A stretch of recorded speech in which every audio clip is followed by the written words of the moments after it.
Oprosti, volim te, mada to nisi htio. Ti znaš da volim te, zar sam ja tome kriva? Šuti, šuti, to te molim, pamtim još riječi sve. Da li znate što predstavlja ovih 14 boca ovdje? Pa vjerojatno su to plastične boce praznih sokova, vode, mlijeka koje se otkupljuju, ne? Znači, to predstavlja kilu kruha. Da li možete pretpostaviti... Dobro, može predstaviti šta drugo što košta toliko. Da li možete pretpostaviti koliko ljudima treba da skupi 14 boca? Koliko se kontejnera treba otvoriti?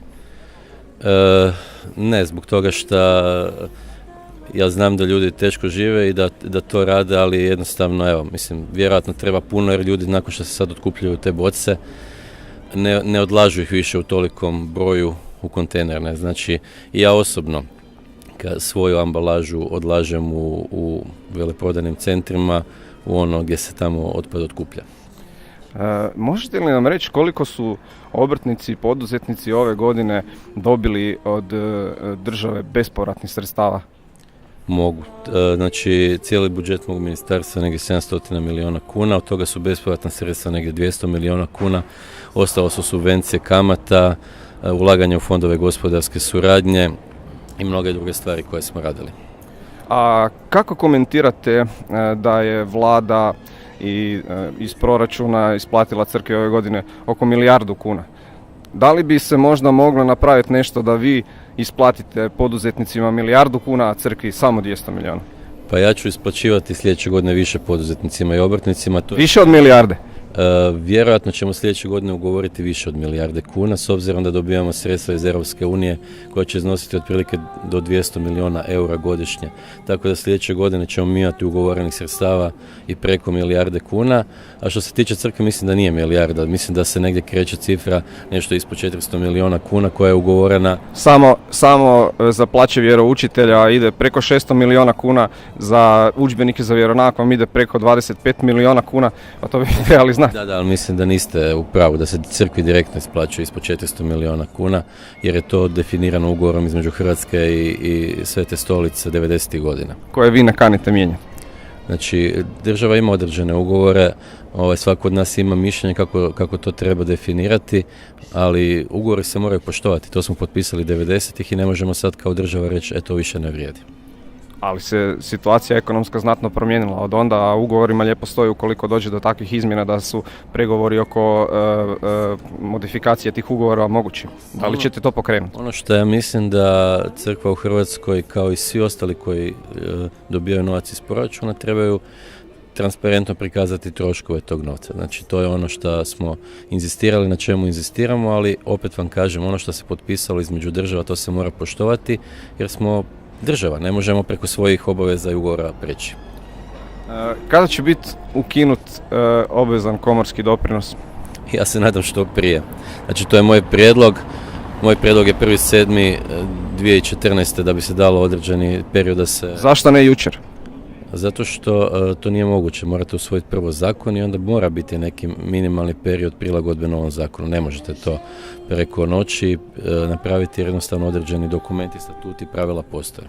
Znači drugo tromjesečje 2014. To će biti moj prijedlog, ali evo sad smo čuli da se kolege iz HNS tome protive, pa ćemo se morati još razgovarati sljedeći tjedan u užem kabinetu, pa ćemo vidjeti kako će to se skupa završiti. Kako je došlo do situacije da vi niste bili upoznati sa nalogom ministra Linića za ovrhe iznad određene svote duga? Zato što mi je ministar Linić kasnije rekao da nije bilo nikakvog naloga. Znači, on nije oficijalno rekao da nema nikakve granice, niti kuna, niti 1000, niti 10.000, niti milion. Znači, to nije bilo nikakvog naloga, niti nikakve granice, pa nisam imao sa čime biti niti upoznat. Znači, javnost je bila zapravo dezinformirana? Pa ja ne znam, to je osvanulo u medijima, ali kako bi vam rekao, ako on kaže da nije bilo granica, onda nemam biti s čim upoznat, ne? Kada ćete uvesti plaćanje PDV-a po naplaćenoj fakturi za poduzetnike?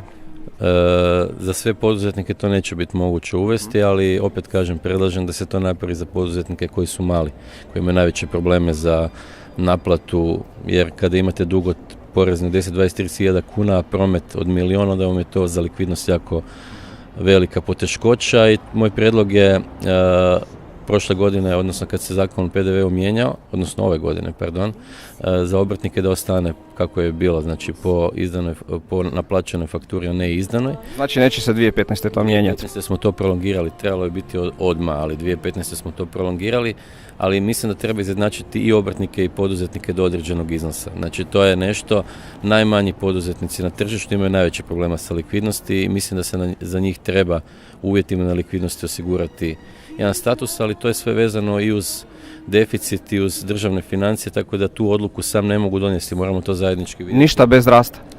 Ništa bez rasta i ništa bez smanjenog deficita. Kad će biti rast? Rast će biti sljedeće godine. Će biti iznad 2,5%? Sljedeće godine najvjerojatnije ne, ali 2015. vjerujem da da.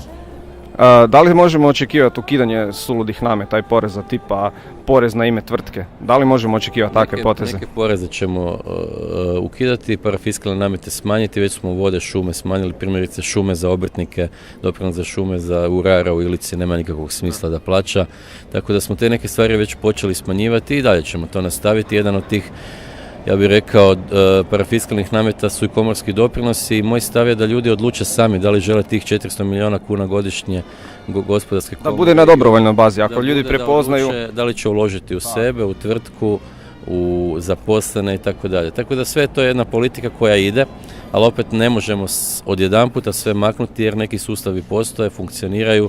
Pola mandata je prošlo. Je, ali su se neke stvari napravili, do kraja mandata će se napraviti još i više. Dobro.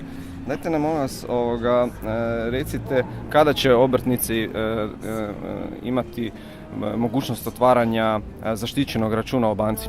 Zaštićenog računa? Znači misle da neće moći biti ovršeni za sve. To će se usvajanju novog zakona o obrtu. Znači, to je sad ovo sad novo što se sad predlaže? Znači to vjerojatno će biti naravno 2-3 tjedna riješeno. Znači mogli bi očekivati od 1.1. Neće to biti zaštićeni račun, nego neće se moći provoditi ovrha na nekim njihovim stvarima. Dobro, dosta smo mi to brzo. Može jedno pitanje, sad tiče se građanske. Da li se vi nama želite ispričati što ste nas javno optužili da smo mi alat u rukama tima Miranda Mrsića ili ćete nam dati neke dokaze koji će to potvrditi? Ne, ja sam samo rekao da sam čuo da su vas pozvali tamo, ali ako to nije istina, evo, moja isprika, ne? Zato molim te da mi oprostiš to.